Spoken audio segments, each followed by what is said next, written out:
کرنا پڑے گا، لیکن جو سچے عاشق ہوتے ہیں وہ اس راستے سے بھاگا نہیں کرتے اور عزیمت کی راہ کو کبھی چھوڑا نہیں کرتے. اس کی قیمت انہیں کچھ بھی ادا کرنے پڑے، جان تک وار نہ پڑے تو وہ اس سے بھی گریز نہیں کیا کرتے. تو ان اصحاب عزیمت کی کہانیاں اور ان کے دردناک قصے آپ سیرت کی کتابوں میں پڑھ سکتے ہیں. حضرت سمیہ کا خون مکے کی سرزمین پر بہنے والا پہلا خون ہے، جن کے پاکیزہ خون سے مکے کی سرزمین لالازار بنی. اور پھر حضرت یاسر اور حضرت عمار ابن یاسر، ان سب کو کن کی اذیتوں کا سامنا نہیں کرنا پڑا، لیکن یہ خندہ پیشانی سے ہر دکھ کو قبول کرتے اور حضور کے ساتھ ان کا جو رشتہ محبت تھا اس پر انہوں نے آنچ نہیں آنے دی. لیکن یہ حضور علیہ الصلوۃ والسلام کی طبیعت پر اتنا گراں تھا کہ حضور کے غلاموں کو مارا جاتا تھا، پیٹا جاتا تھا اور ان کو اذیتوں سے دوچار کیا جاتا تھا. حضور کی راہوں میں کیا کانٹے نہیں بچھے، کیا حضور کے مبارک گلے میں کپڑا ڈال کر تاؤ نہیں دیے گئے. تاریخ پڑھیے، حضور سجدہ ریز ہیں تو آپ پر اوجری ڈال دی جاتی ہے، اور کن کن مصیبتوں اور کن کن مشقتوں کا حضور کو سامنا کرنا پڑتا ہے. لیکن راہ حق کا سفر جاری ہے. لیکن جب مکے والوں کی دشمنی اور ان کا انداز اس قدر جارحانہ ہو گیا تو اللہ کے حکم کا انتظار تھا کہ اللہ کا حکم آئے اور ہم شہر مکہ چھوڑ جائیں. اور اللہ کا حکم آنے والا تھا تو حضرت ابوبکر صدیق رضی اللہ تعالی عنہ سے کہا کہ ابوبکر، ہجرت کا حکم آنے والا ہے، تم تیار رہنا. اور پھر جس رات حضور کے گھر کا محاصرہ کیا گیا اور آقا کریم ان کی صفوں کو چیر کر کے رات کے اندھیرے میں نکلے اور حضرت ابوبکر رضی اللہ تعالیٰ عنہ کے دروازے پہ پہنچے، جا کے دستک دینے کی نوبت ہی نہیں آتی ہے کہ حضرت ابوبکر صدیق تیار کھڑے ہوئے نظر آتے ہیں. یہ ہے ان کا اپنے وطن کی قربانی کے لیے تیار ہے. اذان یہ ہے ان کا اپنے وطن کی قربانی کے لیے تیار رہنا. تو وطن کی قربانی پیش کی، اور اسی سفر میں حضرت سیدنا صدیق اکبر رضی اللہ تعالی عنہ کا اپنی جان کو جوکھوں میں ڈال کر کے حضور کو راحت اور آرام پہنچانے کا ایک واقعہ آپ نے بارہا علماء سے سنا. سیرت پڑھنے والوں کے دلوں پر یہ واقعہ نقش ہے، اور اہل ایمان اس واقعہ سے بہت ساری روشنیاں اور قربانیوں کے جذبے سیکھتے ہیں. کہ جب حضور علیہ السلام کو لے کر کے غار ثور پہ حضرت ابوبکر صدیق پہنچے، اور یہ کتنا کٹھن اور مشکل راستہ تھا. اللہ اکبر. یہاں لوگ حج یا عمرے کے لیے جاتے ہیں تو دل میں شوق پیدا ہوتا ہے کہ اس جگہ کو دیکھیں جہاں چند دن میرے حضور نے گزارے تھے، اور لوگ غار ثور کو دیکھنے کے شوق میں اس اونچی پہاڑی کے اوپر چڑھنے کی کوشش کرتے ہیں کہ وہ مبارک جگہ اور وہ مقدس مقام دیکھ لیا جائے جہاں حضور کے انفاس کی خوشبو کی مہک آج بھی اہل ایمان کو نور دیتی ہے. مشہور وحدی نے کیا خوب کہا تھا، چند لمحوں کے لیے ٹھہرے تھے تم جس پیڑ کے نیچے، چند لمحوں کے لیے ٹھہرے تھے تم جس پیڑ کے نیچے، سنا ہے آج تک اس پیڑ کا سایہ مہکتا ہے. تو آج بھی اس غار سے مہک پھوٹ رہی ہے اور خوشبوئیں نکل رہی ہیں. انفاس پیمبر کی خوشبو سے آج بھی وہ غار معطر ہے.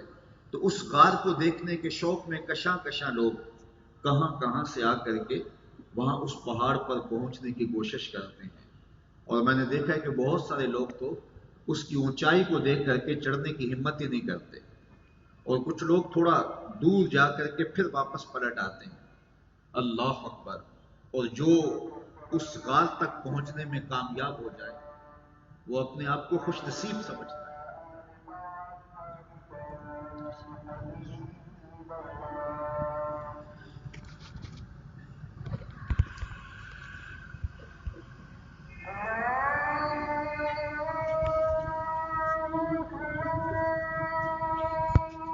وقال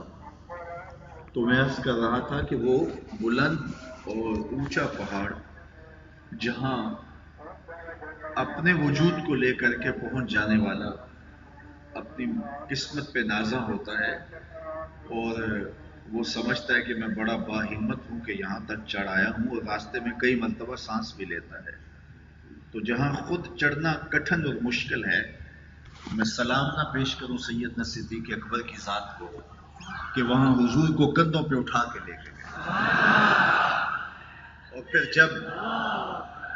اور جب پھر وہاں یا رسول اللہ پھر وہاں جب غار کے دھانے کے قریب پہنچے تو پھر حضور علیہ السلام سے عرض گزار ہوتے ہیں کہ حضور آپ تھوڑی دیر باہر تشریف رکھیے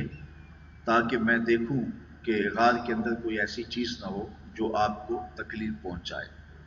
جا کے غار کو صاف کیا تو دیکھا کہ جا بجا سوراخ بنے ہوئے، تو ان سوراخوں کو بند کیا، اپنی قمیض پھاڑ لی اور اپنے امامے کو ان میں اڑس دیا، لیکن اس کے باوجود بھی ایک روایت کے مطابق ایک روایت کے مطابق 2 سوراخ باقی رہے، تو ان میں اپنی ایڑیاں رکھ دی اور پھر حضور سے کہا جان عالم اندر تشریف لائیے، اور آقا کریم علیہ الصلوۃ والسلام کو اپنی گود میں لٹایا، اور سیدنا صدیق اکبر نے وہ لطف لیا کہ محبوب کریم کو اس خلوت میں جی بھر کے دیکھا۔ کسی نے کہا تھا کہ مچل رہی ہیں شوخیاں دیدائے نیم باز میں، مچل رہی ہیں شوخیاں دیدائے نیم باز میں، جاگ رہے ہیں پاسباں یار ہے خواب ناز میں۔ تو حضور علیہ السلام ان کی آغوش میں ہیں اور استراحت فرمانے لگے، اور سیدنا صدیق اکبر نے اپنی ایڑیاں ان سوراخوں میں رکھی ہیں۔ اب ایک موذی سانپ وہاں رہتا تھا، تو اس نے ہر سوراخ جب بند پایا تو پھر وہ اس سوراخ پہ آیا جہاں حضرت سیدنا صدیق اکبر رضی اللہ تعالی عنہ کی ایڑی تھی، تو اس نے آپ کے پاؤں پر ڈنگ دیا۔ جب آپ کے پاؤں پہ ڈنگ مارا تو سانپ، اور پھر وہ بھی پہاڑی سانپ، تو اس کے اثرات سے آپ کو جو درد اور اس کا جو زہر بدن میں سرایت کرنے لگا، اس سے تو کپ کپا کے رہ جاتے، لیکن آپ نے اپنی ٹانگ کو جنبش نہیں ہونے دی، اس ڈر سے کہ کہیں حضور بیدار نہ ہو جائے، اور ایڑی کو پورے زور کے ساتھ دبا کے سانپ کا راستہ روکے رکھا، اور سانپ ڈنگ پہ ڈنگ لگا رہا ہے، اور سیدنا صدیق اکبر رضی اللہ تعالی عنہ اپنے پاؤں کو جنبش نہیں آنے دیتے۔ اچانک پاؤں میں کانٹا چبھ جائے تو انسان اپنے وجود کو قائم نہیں رکھ پاتا، کپ کپا جاتا ہے، اور یہ سانپ، اور وہ بھی پہاڑی سانپ، ڈنگ پہ ڈنگ لگا رہا ہے، لیکن سیدنا صدیق اکبر رضی اللہ تعالیٰ عنہ اس ڈر سے کہ کہیں حضور کی نیند میں خلل نہ آئے، اپنی ٹانگ کو جنبش نہیں آنے دیتے۔ اللہ اکبر! وہ ڈنگ پہ ڈنگ لگاتا رہا، اور آپ کا دھیان اور توجہ اس کا راستہ روکنے میں اور اپنی ٹانگ کو جنبش نہ آنے پائے کہ حضور کی نیند میں خلل نہ ہو، اس طرف لگا رہا، اور بے اختیار آپ کی آنکھوں سے آنسو ڈھل پڑے، اور آقا کریم علیہ السلام کے رخسار پہ آنسو گرے، تو حضور بیدار ہوئے، اور بیدار ہوتے ہی آقا کریم نے فرمایا مالک یا ابا بکر، ابو بکر کیا ہوا؟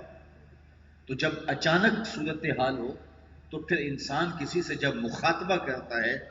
تو اس کے القاب اسے یاد نہیں رہتے، اچانک صورتحال انسان کو القاب بھلا دیتی۔ آپ کے گھر کی ہمسائیگی کے اندر بہت بڑا شیخ الحدیث رہتا ہو، بہت بڑا عالم رہتا ہو، بہت بڑا معتبر شخص رہتا ہو، جس کا نام آپ القابات بیان کرنے کے بعد ہی لیتے ہو، لیکن آپ کے گھر میں کوئی مسئلہ ہو گیا، کوئی چور گھس آیا، کوئی آگ لگ گئی، تو آپ نے اس کو پکارنا ہوگا، تو کیا اس کے القابات سے اس کو پکاریں گے یا اس کا جو مختصر نام ہوگا اس نام سے اس کو پکاریں گے؟ چونکہ نازک صورتحال ہے، اور جب صورتحال نازک ہوتی ہے تو اس وقت لمبے القابات چھوڑ دیے جاتے ہیں، اس وقت صرف بمشکل نام ہی زبان پہ آتا ہے، لیکن ذرا محبت کی یہ انوکھی داستان بھی دیکھیے، پیار کا یہ عجیب رنگ بھی دیکھیے